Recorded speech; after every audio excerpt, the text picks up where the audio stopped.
Justin, gusto pala makausap ng mami mo. I'm sorry, Justine. Aalis na ako. Wait. Ang susunod na programa ay rated PG. Ito ay nangangailangan ng patnubay at gabay ng magulang para sa mga batang manonood.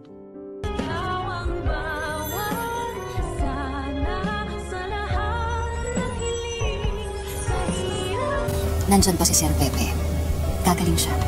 Talaga nga namang hindi magpapatalo itong si Harry kay Doc Lindon at magbibigay din ng regalo dito sa kanyang sinisinta / kapatid na si Annalyn. Hindi nga lang natin alam kung matatalbugan niya ang binigay ni Doc Lindon kay Annalyn na kwintas na hugis heart. Pero teka nga lang ha, masyado naman yata ang delay magbigay ng Christmas gift ang mga batang to. Samantalang bagong taon na at naghahanda na nga ang lahat sa piyesta at prosesyon ng Nazarenong itim. Huwag niyo sabihin sa Valentine's Day niya isa-celebrate ang bagong taon na. Hay naku naman direct, masyado na yatang delay. At napansin ko lang itong message ni Harry kay Annalyn. Parang kinuha pa sa kanta ng South Border. There's always a rainbow after the rainbow naman. Hay naku naman mga writers, mag-isip naman kayo ng bagong script. Pero gayon pa man ay mapapangiti pa rin ni Harry si Annalyn na nakasuot niya pang Santa Claus na costume. Dahil kakatapos nga lang ng performance nila ni Justin. Sa kabilang banda, magtatagpo na naman ang landas ni Robert at Lynette dahil pareho nga silang umattend dun sa party ng mga bata. Nanghihinayan si Robert dahil hindi man lang daw nakita ng kanyang tatay Pepe ang kanyang mga apo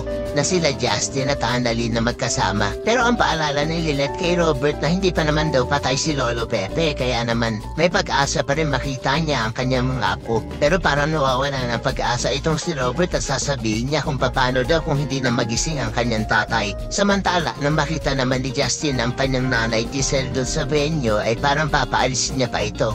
Pero mangingibabaw sa kanya ang kanyang pagkalambot ng puso at parang gusto niya nga din makausap ang kanyang ina. Kaya naman po isa pa rin sa mga nagnanais na sana tuluyan ang magising si Lolo Pepe upang mapirmahan niya na ang kanyang ginawang last will and testament.